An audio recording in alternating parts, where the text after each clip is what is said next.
पढ़ा था, और हमने पढ़ा था आयनिक बॉन्ड बनता है कंप्लीट ट्रांसफर ऑफ इलेक्ट्रॉन से।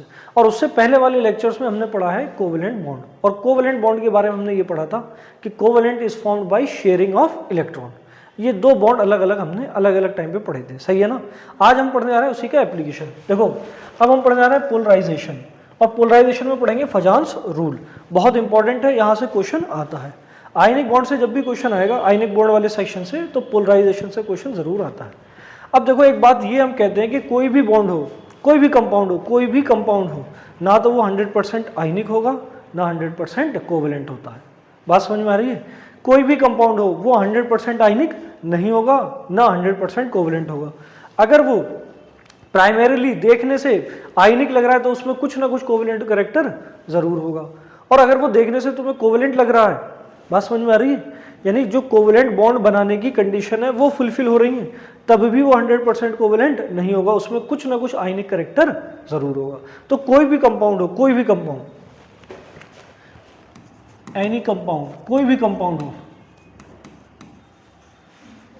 इज नॉट 100% आयनिक, और ना ही कोवेलेंट होगा 100%, नॉर 100% कोवेलेंट। यानी कुछ ना कुछ आयनिक बॉन्ड में भी कोवेलेंट कैरेक्टर होगा और कुछ ना कुछ कोवेलेंट बॉन्ड में भी आयनिक कैरेक्टर होगा। अब ध्यान से समझना, देखो ये कोई आयनिक कंपाउंड है, ये हमने कैटाइन ले लिया और ये हमने एनाइन ले लिया, ठीक है ना। बोलो, कैटाइन का साइज छोटा है, एनाइन का साइज बड़ा है। अब देखना ध्यान से समझना, ये कैटाइन है और ये एनाइन है, यहाँ पर कंप्लीट ट्रांसफर हुआ होगा इलेक्ट्रॉन का, उसके बाद इनके बीच में बना होगा आयनिक बॉन्ड। लेकिन ध्यान से देखना, जरा इसे ध्यान से देखना, यहाँ पर साइज कम है, तो मुझे बताओ साइज अगर कम है तो जेड इफेक्टिव ज्यादा होगा, ये हमने पीरियोडिक टेबल में पढ़ा था। अगर साइज कम है या पॉजिटिव चार्ज ज्यादा है तो जेड इफेक्टिव ज्यादा होगा, और अगर साइज ज्यादा है, यहाँ देखो तुम एनाइन में, अगर साइज ज्यादा है, साइज अगर ज्यादा है तो जेड इफेक्टिव कम होगा। या इसमें अगर चार्ज भी ज्यादा हो, एनाइन में चार्ज भी अगर ज्यादा है तब भी जेड इफेक्टिव कम होगा, ये हमने पीरियोडिक टेबल में बहुत डिटेल में पढ़ा है। अब मुझे बताओ, इस पे पॉजिटिव चार्ज है, यहाँ जेड इफेक्टिव ज्यादा है, यानी यहाँ पर इलेक्ट्रॉन को खींचने की टेंडेंसी ज्यादा, बात समझ में आ रही है। और तुम यहाँ देखो, यहाँ जेड इफेक्टिव कम है, तो ये जो इलेक्ट्रॉन होगा, ये जो इलेक्ट्रॉन होगा, ये न्यूक्लियस से कम अट्रैक्शन होगा, न्यूक्लियस और इलेक्ट्रॉन के बीच में इलेक्ट्रोस्टैटिक फोर्स ऑफ अट्रैक्शन कम होगा। जेड इफेक्टिव ज्यादा, इलेक्ट्रोस्टैटिक फोर्स ऑफ अट्रैक्शन ज्यादा, न्यूक्लियस से वैलेंस शेल के इलेक्ट्रॉन के बीच में अट्रैक्शन ज्यादा। यही तो जेड इफेक्टिव पढ़ा था, जेड इफेक्टिव हमने यही तो पढ़ा था कि अगर जेड इफेक्टिव ज्यादा तो न्यूक्लियस से वैलेंस शेल के इलेक्ट्रॉन में दोनों के बीच में अट्रैक्शन ज्यादा। अब मुझे देखो यहाँ पर जरा बताओ, यहाँ पर जरा बताओ, जेड इफेक्टिव कम है, तो अगर जेड इफेक्टिव कम है तो इसका जो न्यूक्लियस होगा उससे वैलेंस इलेक्ट्रॉन की तरफ अट्रैक्शन कम होगा, तो कम होगा। अब यहाँ देखो, इस इधर जेड इफेक्टिव ज्यादा है तो यहाँ अट्रैक्शन ज्यादा होगा। तो ये जो कैटायन है, ये जो कैटायन है, ये इसके इलेक्ट्रॉन को अपनी तरफ इस तरीके से अपनी तरफ खींच लेगा, बात समझ में आ रही है। ये इलेक्ट्रॉन को अपनी तरफ खींच लेगा, ये बात समझ में आई। एनायन के इलेक्ट्रॉन को अपनी तरफ खींचा। अब देखो ये कैटायन है, ये अपनी तरफ खींच रहा है, लेकिन ये इसके अंदर पेनिट्रेट, ये जो इलेक्ट्रॉन डेंसिटी आ रही है यहाँ से एनायन से, ये इस कैटायन के अंदर पेनिट्रेट नहीं होगी। रीजन क्या है इसका? रीजन ये है, ये जो कैटायन है इसके अपने इलेक्ट्रॉन होंगे, इस कैटायन के पास अपने इलेक्ट्रॉन होंगे नहीं होंगे, और वो इलेक्ट्रॉन इन आने वाले इलेक्ट्रॉन को क्या करेंगे? रिपेल करेंगे। आने वाले इलेक्ट्रॉन को क्या करेंगे? रिपेल। तो ये जो इलेक्ट्रॉन की डेंसिटी इसने अपनी तरफ खींची थी कैटायन ने, वो बीच में ही रहेगी। बोलो, ये इलेक्ट्रॉन की डेंसिटी कहाँ रहेगी? बीच में। इसका मतलब यहाँ पर ये जो इलेक्ट्रॉन है वो इस कैटायन और इस एनायन के बीच में क्या हो गए? शेयर हो गए। कैटायन और एनायन के बीच में क्या हुए? शेयर। और शेयरिंग ऑफ इलेक्ट्रॉन से ही क्या बनता है? Covalent bond. बात समझ में आ रही है? देखो यहाँ जितनी ज्यादा शेयरिंग होगी कोवेलेंट कैरेक्टर उतना ज्यादा आएगा। प्राइमरीली जब हमने लिया था तो ये हमने क्या बताया था तुम्हें? ये कैटायन, ये एनायन, और हमने कहा इन दोनों के बीच में क्या बन रहा है? Ionic bond. क्या बन रहा है? Ionic bond. अब चूंकि इसका साइज कम है, साइज कम है, जेड इफेक्टिव ज्यादा है, इसका साइज, एनायन का साइज ज्यादा है, जेड इफेक्टिव कम है, तो इस कैटायन ने इस एनायन के इलेक्ट्रॉन को अपनी तरफ खींच लिया। बात समझ में आ रही है? इस कैटायन ने इस एनायन के इलेक्ट्रॉन को अपनी तरफ खींचा, और अपनी तरफ खींचा, लेकिन ये इलेक्ट्रॉन इसके अंदर तक नहीं पहुंच पाए, पेनिट्रेट अंदर तक नहीं कर पाए। उसके पीछे रीजन ये है, इस कैटायन के अपने भी तो इलेक्ट्रॉन होंगे, और वो इलेक्ट्रॉन इन इलेक्ट्रॉन को क्या करेंगे, रिपेल। तो जो इलेक्ट्रॉन खींचे थे वो बीच में ही रहेंगे, कहाँ रहेंगे, बीच में। यानी अब इन इलेक्ट्रॉन की क्या होने लगेगी, शेयरिंग, और जहां भी इलेक्ट्रॉन की शेयरिंग हो वहां पर कौन सा बॉन्ड बनता है, कोवेलेंट बॉन्ड। बात समझ में आ रही है। यानी अगर इस आयनिक बॉन्ड में तुम्हें कोवेलेंट कैरेक्टर लाना था तो कोई ऐसा फिनोमेना करना था जिसकी वजह से इसके इलेक्ट्रॉन यहाँ पर शेयर्ड हो जाएं, और बताओ यहाँ पर इलेक्ट्रॉन शेयर होने लगे। इसी फिनोमेना को क्या बोलते हैं, पोलराइजेशन। इसी फिनोमेना को क्या बोलेंगे, पोलराइजेशन। तो पोलराइजेशन क्या है, phenomena in which cation distort the electron cloud of anion. इस एनायन के इलेक्ट्रॉन क्लाउड को डिस्टॉर्ट कर दिया किसने, कैटायन ने, और इसी फिनोमेना को हमने क्या बोला, पोलराइजेशन। अब देखना, जितना डिस्टॉर्शन ज्यादा उतनी इलेक्ट्रॉन की शेयरिंग ज्यादा, और जितनी इलेक्ट्रॉन की शेयरिंग ज्यादा उतना ही कोवेलेंट कैरेक्टर ज्यादा। तो हम कहते हैं कि पोलराइजेशन अगर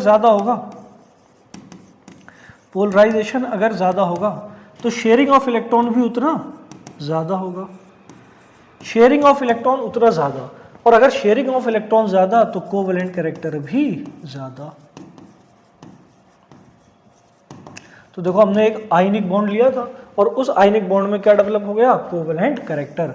और वो कोवेलेंट कैरेक्टर किसकी वजह से डेवलप हुआ, एक फिनोमेना की जिसे हम कहते हैं पोलराइजेशन। सीधी सी बात, अगर पोलराइजेशन ज्यादा तो कोवेलेंट कैरेक्टर ज्यादा, और अगर कोवेलेंट कैरेक्टर ज्यादा तो आयनिक कैरेक्टर क्या हो जाएगा, कम। तो क्वेश्चन इसी पे बनेगा, 4 कंपाउंड रखे होंगे और उसमें पूछेंगे कि कोवेलेंट कैरेक्टर किसमें ज्यादा होगा किसमें कम होगा, उसी के ऑर्डर पे क्वेश्चन आता है। तो देखो पोलराइजेशन की डेफिनेशन क्या होगी, the phenomena by which cation distort the electron cloud of an anion। अब यहां जरा देखना, देखो ये कैटायन इलेक्ट्रॉन को अपनी तरफ खींच रहा है, तो इसको हम बोलेंगे, इस इलेक्ट्रॉन खींचने की टेंडेंसी को हम बोलेंगे पोलराइजिंग पावर। क्या बोलेंगे, कैटायन इलेक्ट्रॉन को अपनी तरफ खींच रहा है और उस खींचने की टेंडेंसी को हम क्या बोल रहे हैं, पोलराइजिंग पावर। और ये जो एनायन है ये अपने इलेक्ट्रॉन को शेयर कर रहा है, ये अपना इलेक्ट्रॉन डोनेट कर रहा है, इधर की तरफ इलेक्ट्रॉन जा रहे हैं, बोलो। अब ये पोलराइज हो रहा है ना, एनायन क्या हो रहा है, पोलराइज। तो पोलराइज होने की एबिलिटी को हम क्या बोलेंगे, पोलराइजेबिलिटी। क्या बोलेंगे, तो कैटायन के लिए हम टर्म यूज करेंगे पोलराइजिंग पावर और एनायन के लिए हम टर्म यूज करेंगे पोलराइजेबिलिटी। बात समझ में आ रही है। अब पोलराइजिंग पावर क्या है, तो पोलराइजिंग पावर क्या है, टेंडेंसी। पोलराइजिंग पावर क्या हो जाएगी, टेंडेंसी, पोलराइजिंग पावर हो जाएगी टेंडेंसी ऑफ कैटायन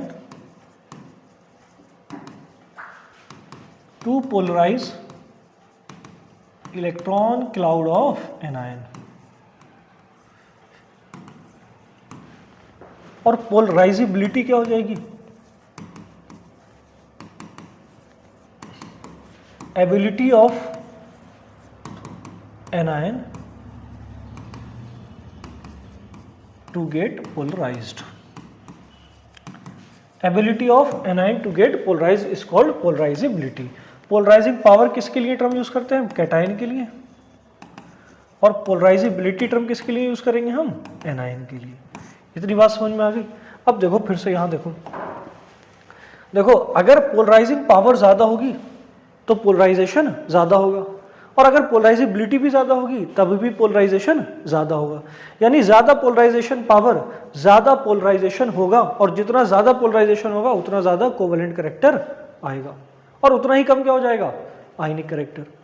या फिर तुम एनायन के टर्म्स में बात करो तो तुम कहो जितनी पोलराइजेबिलिटी ज्यादा, पोलराइजेशन की टेंडेंसी एबिलिटी उतनी ज्यादा, और जितना पोलराइजेशन ज्यादा उतना कोवेलेंट कैरेक्टर ज्यादा, और जितना कोवेलेंट कैरेक्टर ज्यादा उतना आयनिक कैरेक्टर कम। सही है ना। तो देखो यहां समझना, पोलराइजिंग पावर ज्यादा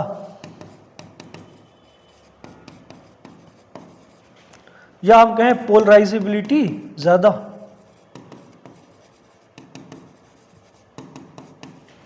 उतना ही पोलराइजेशन भी ज्यादा, और जितना पोलराइजेशन ज्यादा उतना कोवेलेंट करेक्टर ज़्यादा, और जितना कोवेलेंट करेक्टर ज़्यादा आयनिक करेक्टर उतना ही कम।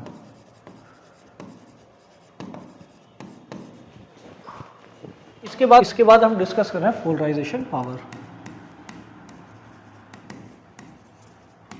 और पोलराइजेशन पावर हम पढ़ते हैं कैटायन के लिए। जब हमने आयनिक बॉन्ड पढ़ा था तो हमने तुम्हें बताया था जिसकी आयनाइजेशन एनर्जी कम उसका आयनिक बॉन्ड ज़्यादा मजबूत बनेगा। बोलो, आयनाइजेशन एनर्जी कम आयनिक बॉन्ड जल्दी बनेगा। बात समझ में आ रही है नहीं आ रही है? अब यहाँ हमें कोवेलेंट कैरेक्टर बढ़ाना है, तो अगर कोवेलेंट कैरेक्टर बढ़ाना है तो आयनाइजेशन एनर्जी को बढ़ाना पड़ जाएगा। जिसकी आयनाइजेशन एनर्जी ज़्यादा वहाँ पर कोवेलेंट कैरेक्टर भी क्या हो जाएगा, ज़्यादा। और यहाँ जो आयनाइजेशन एनर्जी होगी वो डायरेक्टली प्रोपोर्शनल होती है जेड इफेक्टिव के। जेड इफेक्टिव अगर ज़्यादा तो आयनाइजेशन एनर्जी भी ज़्यादा। अब समझना ध्यान से, दो फैक्टर है, एक तो है चार्ज का फैक्टर और एक है साइज का फैक्टर। इन दो फैक्टर पे पोलराइजेशन पावर डिपेंड करेगी। अब ध्यान से सुनना, अगर चार्ज ज़्यादा तो जेड इफेक्टिव भी ज़्यादा, और अगर जेड इफेक्टिव ज़्यादा तो आयनाइजेशन एनर्जी भी ज़्यादा हो जाएगी। इसी तरीके से अगर साइज ज़्यादा होगा तो आयनाइजेशन एनर्जी कम होगी। तो अगर आयनाइजेशन एनर्जी बढ़ाना है, तो साइज कम करना पड़ेगा, यानी साइज अगर कम होगा तो आयनाइजेशन एनर्जी भी कम होगी और जेड इफेक्टिव भी क्या हो जाएगा, कम। साइज कम होगा तो जेड इफेक्टिव ज़्यादा होगा, पास में होगा इलेक्ट्रॉन ना, तो आयनाइजेशन एनर्जी तो कम होगी लेकिन जेड इफेक्टिव क्या होगा, ज़्यादा।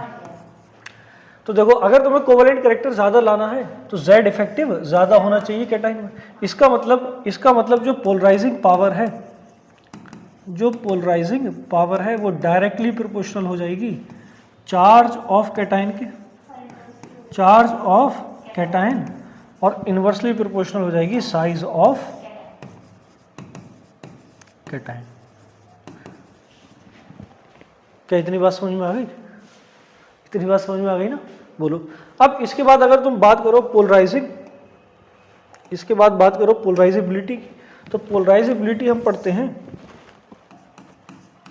एनायन के लिए। पोलराइजेबिलिटी की बात करें तो एनायन के लिए, तो मुझे बताओ, एनायन का साइज जितना ज्यादा होगा सेंटर से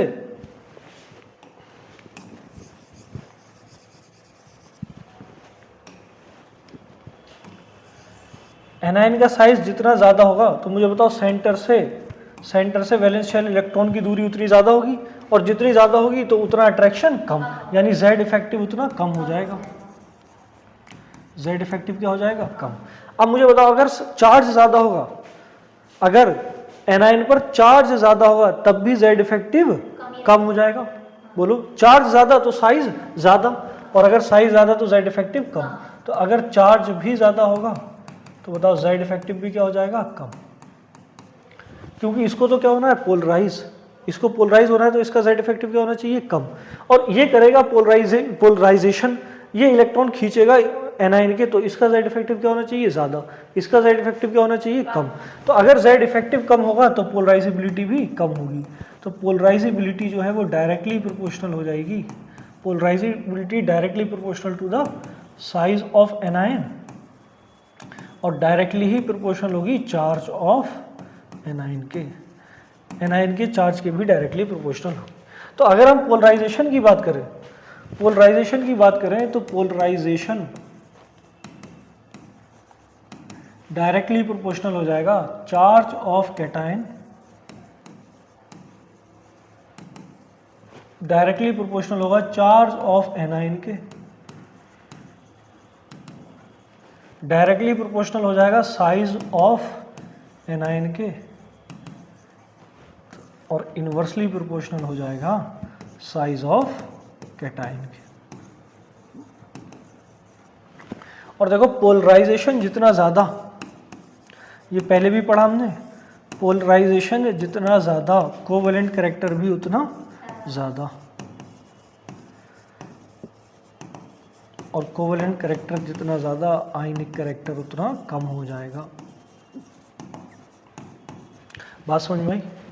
अब यहाँ पोलराइजेशन के कुछ एग्जाम्पल देखने जा रहे हैं। देखो सबसे पहला एग्जांपल ले रहे हैं हम BeCl2 MgCl2 CaCl2 और BaCl2। यहाँ पर हमें कोवेलेंट कैरेक्टर का ऑर्डर बताना है। तो देखो जो हमने पढ़ा था उसी को हम अप्लाई करते हैं। हमने कहा था polarisation is directly proportional to the charge of cation. तो सबसे पहले कैटायन का चार्ज चेक कर लो। तो यहाँ सब सेकंड ए के मेटल हैं, तो इन सब पे चार्ज कितना हो जाएगा, +2 +2 +2 और +2। तो देखो चार्ज ऑफ कैटायन से तो ये सॉल्व होगा नहीं, क्योंकि सब पे चार्ज कैसा है, सेम। इसके बाद अगर चार्ज ऑफ एनाइन की बात करें, charge of anion directly proportional होता है चार्ज ऑफ एनाइन के। तो देखो यहाँ क्लोरीन है सब में, तो -1 -1 -1। तो बताओ चार्ज भी एनाइन का सब में सेम है। इसके बाद अगर डायरेक्टली प्रोपोर्शनल होता है ये साइज ऑफ एनाइन के, तो साइज ऑफ एनाइन भी देखो सबका सेम है। अरे सब में क्लोरीन ही तो है, सब में क्लोरीन है, तो साइज ऑफ एनाइन भी क्या है, सेम। तो ये तीनों कंडीशन तो सब क्या आ रही हैं, सेम। इसके बाद फाइनली हम कहेंगे inversely proportional to the size of cation. Cation के साइज के इनवर्सली प्रोपोर्शनल होता है। तो जरा चेक करो, ये बेरिलियम, ये मैग्नीशियम, ये कैल्शियम और ये बेरियम। अब डाउन द ग्रुप जाओगे तो साइज बढ़ेगा। अब देखो इनवर्सली प्रोपोर्शनल है साइज ऑफ कैटायन के, यानी कैटायन का साइज जितना कम पोलराइजेशन उतना ज्यादा। तो सबसे ज्यादा पोलराइजेशन BeCl2 में, फिर MgCl2 में, फिर CaCl2 में, उसके बाद BaCl2 में। और अगर पोलराइजेशन ज्यादा तो मुझे बताओ कोवेलेंट कैरेक्टर भी ज्यादा। तो सबसे ज्यादा कोवेलेंट कौन होगा, BeCl2, MgCl2 और CaCl2। बात समझ में आ रही है। और तुम याद करो, मैंने कल जब मैं पढ़ा रहा था आयनिक बॉन्ड पढ़ा रहा था, तब मैंने तुम्हें एक बात बताई थी कि all halide of second A are ionic in nature except beryllium. Beryllium के हैलाइड कैसे होंगे, कोवेलेंट। और देखो ये BeCl2 सबसे ज्यादा कोवेलेंट है या नहीं है, तो ये बात तुम्हें समझ में आ गई। इसके बाद अगला एग्जाम्पल जरा देखो,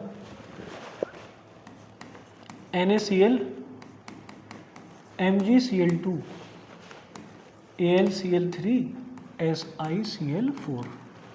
अब इसमें जरा हम सॉल्व करें। देखो एनाइन सब में कॉमन है, एनाइन सब में कॉमन है। अब अगर एनाइन सब में कॉमन है तो एनाइन का चार्ज भी सेम और साइज भी सेम। अब हम बात करेंगे कैटाइन की। अब अगर कैटाइन का साइज कम होगा तो पोलराइजेशन ज्यादा होगा, या फिर चार्ज ज्यादा होगा तो पोलराइजेशन, तब भी पोलराइजेशन ज्यादा होगा। तो जरा चेक करो यहाँ पर कैटाइन कौन कौन है, सोडियम Na+, Mg+2, Al+3 और Si4+। तो देखो यहाँ चार्ज सबसे ज्यादा किस पे है, सिलिकॉन पे, Si। इस पे चार्ज सबसे ज्यादा, इसका मतलब पोलराइजेशन भी सबसे ज्यादा। अब देखो इन सब में इलेक्ट्रॉन अगर चेक करोगे तो सब में 10 इलेक्ट्रॉन है, और अगर 10 इलेक्ट्रॉन है सब में तो बताओ इसे आइसो इलेक्ट्रॉनिक बोलेंगे।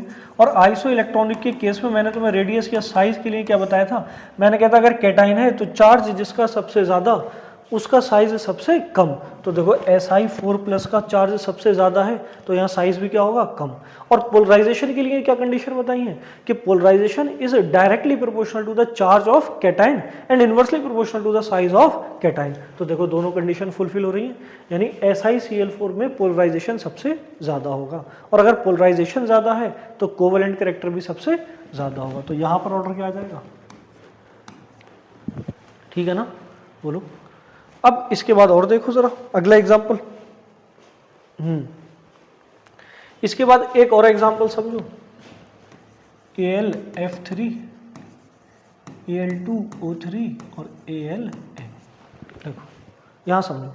अब देखो कैटाइन सब में सेम है, कैटाइन तो तीनों में सेम है। एल्युमिनियम है +3+3, तो चार्ज ऑफ कैटाइन भी सेम और साइज ऑफ कैटाइन भी सेम। इस बार देखो एनाइन डिफरेंट है, इसमें तो फ्लोराइड आयन है, F- है, यहाँ O2 2- है और यहाँ N3- है। बात समझ में आ रही है। यहाँ O2- होगा, ऑक्साइड, फ्लोराइड, ऑक्साइड और नाइट्राइड। अब तुम जरा ध्यान से समझना, पोलराइजेशन डायरेक्टली प्रोपोर्शनल होता है चार्ज ऑफ एनाइन के। तो बताओ सबसे ज्यादा चार्ज किस में होगा, नाइट्राइड में होगा, उसके बाद ऑक्साइड में, उसके बाद फ्लोराइड में। और दूसरी बात मैंने क्या बताई थी कि polarisation is directly proportional to the size of anion. तो मुझे बताओ जहां चार्ज ज्यादा, ये तीनों आइसो इलेक्ट्रॉनिक हैं, जहां चार्ज ज्यादा वहां साइज भी ज्यादा होगा एनाइन के केस में।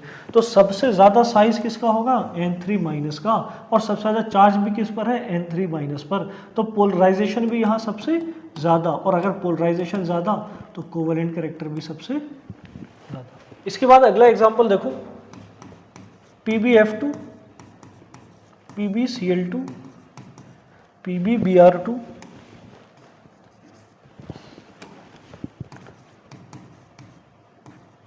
PbI2। अब यहाँ कॉमन देखो, यहाँ कॉमन है Pb लेड, और चार्ज कितना है सब जगह, +2 +2 +2, यानी कैटाइन पे चार्ज भी सेम है और कैटाइन का साइज भी, क्योंकि कैटाइन ही सेम है, कैटाइन ही सेम है। अब डिसाइड कौन करेगा, एनाइन। और यहाँ पर देखो एनाइन कौन कौन है, फ्लोराइड, क्लोराइड, ब्रोमाइड और आयोडाइड। अब देखो ये हेलोजन है, हेलोजन है ना, ये हेलाइड है सबके सब, और ये हेलाइड में तुम देखो चार्ज सब में -1 है, चार्ज तो सबका सेम। अब जिसका साइज ज़्यादा उसमें पोलराइजेशन भी ज़्यादा, और अगर पोलराइजेशन ज़्यादा तो कोवेलेंट कैरेक्टर भी ज़्यादा। तो मुझे बताओ I- का साइज सबसे ज़्यादा, उसके बाद Br-, उसके बाद Cl-, उसके बाद F-। I- का साइज सबसे ज़्यादा, पोलराइजेशन भी सबसे ज़्यादा और कोवेलेंट कैरेक्टर भी सबसे, ठीक है ना। इसके बाद एक और एग्जांपल समझो, NaF MgF2 और AlF3। यहाँ देखना ध्यान से, तो देखो यहाँ एनाइन तो सब में सेम है, फ्लोराइड ही है, F-। तो अब हम बात करेंगे कैटाइन की। कैटाइन डिफरेंट है, एक तो Na+ है, एक Mg+2 है और एक Al+3 है। और हमने तुम्हें बताया है कि चार्ज अगर कैटाइन का ज़्यादा तो उसका पोलराइजेशन भी ज़्यादा, और अगर पोलराइजेशन ज़्यादा तो कोवेलेंट कैरेक्टर भी ज़्यादा। यहाँ देखो सबसे ज़्यादा चार्ज किसका है, Al+3 का। अच्छा, अगर तुम ऐसे सॉल्व करना चाहो कि polarisation is inversely proportional to the size of cation, तो तुम देखो ये Al+3 10 electron, Mg2+ 10 electron, Na+ 10 electron, ये तीनों आइसो इलेक्ट्रॉनिक हैं। और आइसो इलेक्ट्रॉनिक हैं तो मैंने तुम्हें बताया था, आइसो इलेक्ट्रॉनिक अगर कैटाइन है तो चार्ज जितना कम साइज उतना ज़्यादा। तो तुम मुझे बताओ यहाँ पर सबसे ज़्यादा साइज होगा, और अगर साइज ज़्यादा है तो पोलराइजेशन कम होगा। यहाँ साइज सबसे कम है, और अगर साइज सबसे कम है तो पोलराइजेशन सबसे ज़्यादा होगा, और अगर पोलराइजेशन सबसे ज़्यादा है तो कोवेलेंट कैरेक्टर भी सबसे ज़्यादा। इसके बाद एग्जांपल देखो, LiCl BeCl2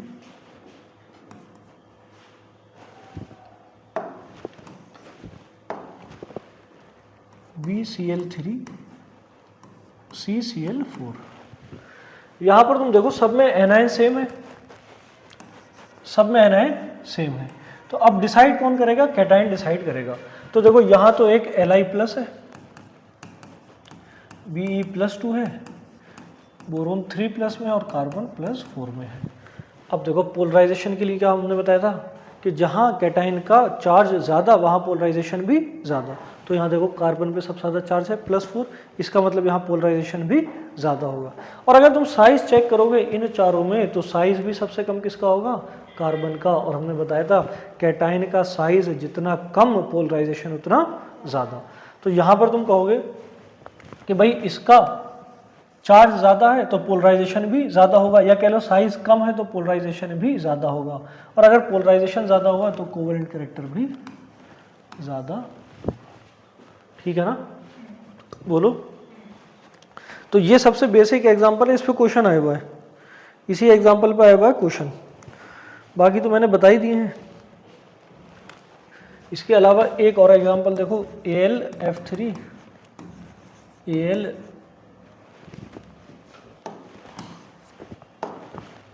AlCl3 AlBr3 AlI3।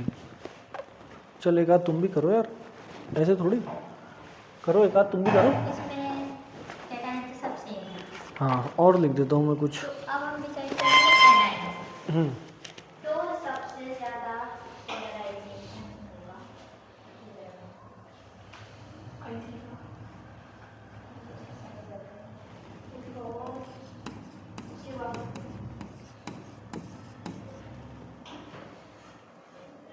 Order पता करना है तो तुम्हें पता होना चाहिए पोलराइजेशन कहाँ ज़्यादा होगा। जहाँ पोलराइजेशन ज़्यादा होगा वहाँ कोवेलेंट कैरेक्टर भी ज़्यादा होगा। तो तुम्हें पता होना चाहिए कि पोलराइजेशन जो है वो डायरेक्टली प्रोपोर्शनल है चार्ज ऑफ कैटाइन के, डायरेक्टली प्रोपोर्शनल है चार्ज ऑफ एनाइन के, डायरेक्टली ही प्रोपोर्शनल है साइज ऑफ एनाइन के, और इनवर्सली प्रोपोर्शनल है साइज ऑफ कैटायन के। इन 4 फैक्टर से ही पोलराइजेशन आएगा, और जहां पोलराइजेशन ज्यादा कोवेलेंट कैरेक्टर ज्यादा, और कोवेलेंट कैरेक्टर ज्यादा तो आयनिक कैरेक्टर कम। बस इतनी बातें याद रखना है, इन्हीं से सारे क्वेश्चन सॉल्व हो जाएंगे। अब देखो समझते हैं। देखो पहला एग्जांपल है AlF3, AlCl3, AlBr3, AlI3। तो यहाँ पर कैटायन कॉमन है, कैटायन कॉमन है Al3+, ठीक है ना, ये कैटायन सब में कॉमन है। तो अब हम चलेंगे एनाइन की तरफ। तो जब एनाइन को देखोगे तो फ्लोरीन, क्लोरीन, ब्रोमीन और आयोडीन, यानी फ्लोराइड, क्लोराइड, ब्रोमाइड और आयोडाइड। अब देखो चार्ज सब में सेम है, चार्ज सब में सेम है, यानी सारे हैलाइड में चार्ज तो -1 ही होगा। इसके बाद फाइनली हम कहाँ जाएंगे, साइज की तरफ। जिसका साइज ज़्यादा होगा उसमें कोवेलेंट कैरेक्टर भी ज़्यादा होगा। तो यहाँ देखो I- का साइज ज़्यादा होगा, उसके बाद Br-, उसके बाद Cl-, उसके बाद F-। तो अगर साइज ज़्यादा है तो पोलराइजेशन भी ज़्यादा है, और अगर पोलराइजेशन ज़्यादा है तो कोवेलेंट कैरेक्टर भी ज़्यादा है। अच्छा, यहाँ अगर क्वेश्चन वो पूछ लेता कि आयनिक कैरेक्टर का ऑर्डर बताओ, तो पहले कोवेलेंट कैरेक्टर का ऑर्डर निकालना, उसके बाद उसका उल्टा कर दो, वही क्या हो जाएगा, आयनिक कैरेक्टर। बात समझ में आ रही है? आयनिक कैरेक्टर और कोवेलेंट कैरेक्टर एक दूसरे के इन्वर्सली हैं, तो जो कोवेलेंट का ऑर्डर आएगा उसी का उल्टा केस का ऑर्डर आ जाएगा, आयनिक कैरेक्टर का आ जाएगा। तो क्वेश्चन पहले देख लेना है पूछ कर रहा है। अगर कोवेलेंट कैरेक्टर पूछ रहा है तो ठीक है, पोलराइजेशन के डायरेक्टली प्रोपोर्शनल होगा कोवेलेंट कैरेक्टर। और अगर वो पूछ रहा है आयनिक कैरेक्टर तो पहले कोवेलेंट कैरेक्टर निकाल लेना पोलराइजेशन के हिसाब से, और उसके बाद उसका उल्टा कर देना, वही क्या हो जाएगा, आयनिक कैरेक्टर का ऑर्डर। तो देखो यहाँ पर तो सबसे ज़्यादा कोवेलेंट कैरेक्टर इसमें, फिर इसमें, फिर इसमें। अब तुम अगला एग्जाम्पल देखो, SnCl4, SnCl2। तो यहाँ पर कैटाइन भी सेम है और एनाइन भी सेम है, कैटाइन भी सेम है, एनाइन भी सेम है। अब इसके बाद हम चलेंगे इसको, अब आगे हम देखेंगे तो देखो ये क्लोरीन है, यहाँ भी क्या है, क्लोरीन। दोनों तरफ क्लोराइड आयन है, और क्लोराइड पे चार्ज कितना होता है, -1, -1। तो देखो यहाँ कितनी चीज़ें सेम आ रही हैं।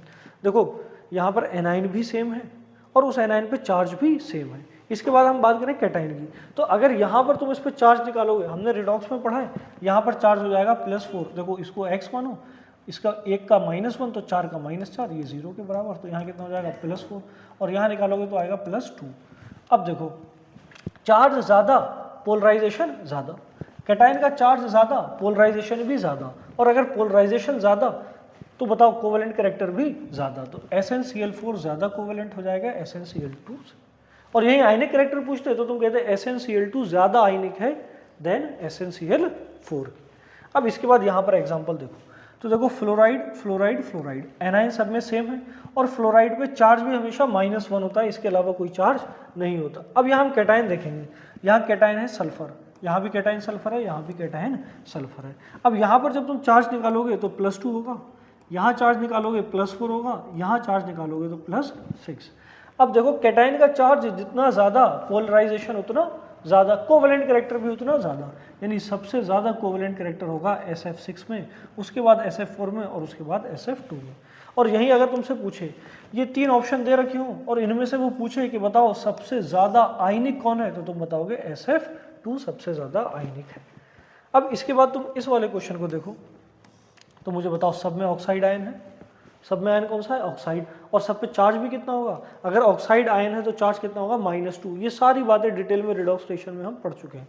तो इन सब पे चार्ज कितना होगा, -2, और एनाइन भी सेम है, उस पर चार्ज भी सेम है, यानी एनाइन का तो कोई इफेक्ट यहाँ आएगा नहीं। अब हम चेक करेंगे कैटाइन को, देखो क्रोमियम है, सब जगह क्रोमियम है, तीनों जगह यहाँ क्रोमियम ही है, लेकिन जब चार्ज निकालोगे यहाँ पर +2 चार्ज होगा, यहाँ +4 चार्ज होगा, और यहाँ +6 चार्ज होगा।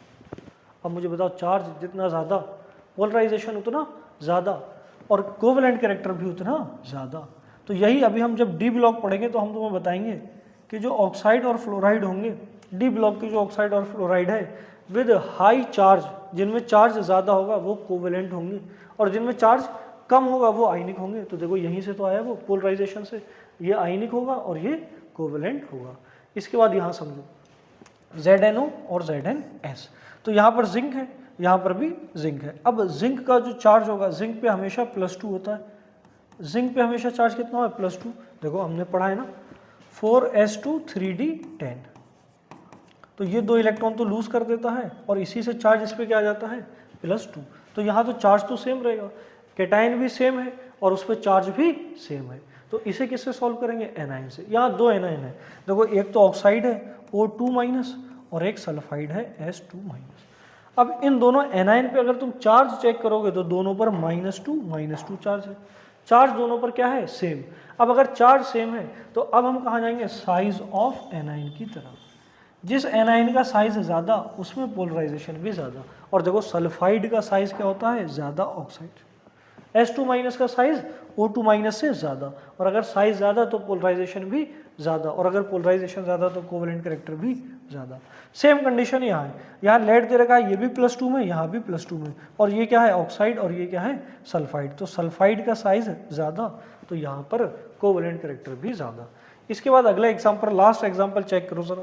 देखो यहाँ सब में क्या है? सोडियम। कैटायन सब में सेम है, और सोडियम पे चार्ज भी हमेशा कितना होता है? +1 और +1। सोडियम पे फर्स्ट ए में हमेशा कितना चार्ज होगा? +1। इसके बाद देखो यहाँ पर एनायन कौन कौन है? तो एनायन है Cl-, S2- और P3-। तो यहाँ ज़रा चेक करो, एनायन पे चार्ज किस में ज़्यादा है? P3- पे चार्ज ज़्यादा। चार्ज ज़्यादा तो पोलराइजेशन भी ज़्यादा, और पोलराइजेशन ज़्यादा तो कोवेलेंट कैरेक्टर भी ज़्यादा। इसका मतलब यहाँ पर सबसे ज़्यादा कोवेलेंट होगा Na3P सोडियम फॉस्फाइड, उसके बाद सोडियम सल्फाइड, और सबसे कम होगा NaCl। और NaCl हमने पढ़ा ये तो आयनिक होता है। ये कैसा होता है? आयनिक। तो जो आयनिक बॉन्ड बनाते हैं जनरली, आयनिक बॉन्ड जनरली बनाते हैं फर्स्ट ए और सेकंड ए के metal with 6A and 7th ए के नॉन मेटल। इनके साथ जनरली क्या बनाते हैं? Ionic bond. जनरली बोल रहा हूँ, हर एक नहीं बनाएगा, मैं बता चुका हूँ। बेरिलियम के हैलाइड होते हैं कोवेलेंट। इसके अलावा एल्युमिनियम फ्लोरीन के साथ मिलके बनाता है AlF3, और ये भी कैसा होता है? आयनिक। मैंने एक क्वेश्चन भी इस पर कराया था जब कंप्लीट ऑक्टेट की बात करी थी, तब एक क्वेश्चन कराया था। यहाँ पर ऑक्टेट कंप्लीट होगा क्योंकि ये क्या बना रहा है? Ionic bond. अब इसके बाद एक क्वेश्चन और समझना। देखो अगर क्वेश्चन आता है NaCl और CuCl, इसमें अगर तुमसे पूछे कौन ज़्यादा कोवेलेंट है, बात समझ में आ रही है? इसमें अगर पूछे कौन ज़्यादा कोवेलेंट है तो देखो कैसे इसे सॉल्व करेंगे। अब यहाँ अगर तुम चार्ज निकालने जाओ तो +1 यहाँ भी होगा, +1 यहाँ भी होगा, एनायन भी यहाँ सेम है, यहाँ भी एनायन सेम है। तो अब हम कैसे इसे सॉल्व करेंगे आगे? दोनों में चार्ज भी सेम है ना, Na+ भी सेम, और Cu+ में भी चार्ज क्या है? +1। दोनों में चार्ज सेम है। अब सॉल्व कैसे करेंगे? देखो जो सोडियम है ना, सोडियम वो S ब्लॉक का एलिमेंट है, और अगर S ब्लॉक का एलिमेंट है तो इसकी जनरल इलेक्ट्रॉनिक कॉन्फ़िगरेशन होगी NS2। क्या होगी जनरल इलेक्ट्रॉनिक कॉन्फ़िगरेशन? NS2। और जो कॉपर है वो D ब्लॉक का है, और अगर D ब्लॉक का एलिमेंट है तो मुझे बताओ इसकी general configuration, general electronic configuration क्या होगी? NS2 Np6 N-1 D10। बोलो यही होगी ना? बोलो। और अगर यहाँ तुम कॉपर की निकालो तो कॉपर +1 में क्या हो जाएगा? 4s1 3d10, ये होती है ना, तो एक इलेक्ट्रॉन तो यहाँ से चला जाएगा, तो यहाँ रह जाएगा 4s0 3d10। अब मुझे बताओ इसकी इलेक्ट्रॉनिक कॉन्फ़िगरेशन में d ऑर्बिटल पार्टिसिपेट करेगा, यानी d ऑर्बिटल के इलेक्ट्रॉन पार्टिसिपेट करेंगे, और जहाँ भी d ऑर्बिटल आएगा मुझे बताओ पुअर शील्डिंग होने लगेगी। और अगर पुअर शील्डिंग होगी, तो मुझे बताओ न्यूक्लियस से लेके वैलेंस इलेक्ट्रॉन तक अब जो फोर्स ऑफ अट्रैक्शन है वो ज़्यादा होगा due to poor shielding of d electron. ये हम तुम्हें पढ़ा चुके हैं, लेंथेनाइट कॉन्ट्रैक्शन में भी पढ़ाया था पीरियोडिक टेबल में। तो अगर d इलेक्ट्रॉन आ जाएंगे तो उनकी पुअर शील्डिंग होगी, और पुअर शील्डिंग की वजह से Z इफेक्टिव बढ़ जाएगा, और अगर Z इफेक्टिव बढ़ेगा, मुझे बताओ अगर Z इफेक्टिव बढ़ेगा तो कोवेलेंट कैरेक्टर बढ़ जाएगा। कैटायन का अगर Z इफेक्टिव ज़्यादा तो उसमें पोलराइजिंग पावर भी ज़्यादा, और अगर पोलराइजिंग पावर ज़्यादा तो पोलराइजेशन भी ज़्यादा, और अगर पोलराइजेशन ज़्यादा तो बताओ कोवेलेंट कैरेक्टर भी ज़्यादा हो जाएगा। तो यहाँ पर याद रखना, यहाँ पर CuCl का कोवेलेंट कैरेक्टर NaCl से ज़्यादा हो जाएगा। और ऐसे ही अगर क्वेश्चन आए MgCl2 और ZnCl2, तब भी ZnCl2 का कोवेलेंट कैरेक्टर ज़्यादा हो जाएगा।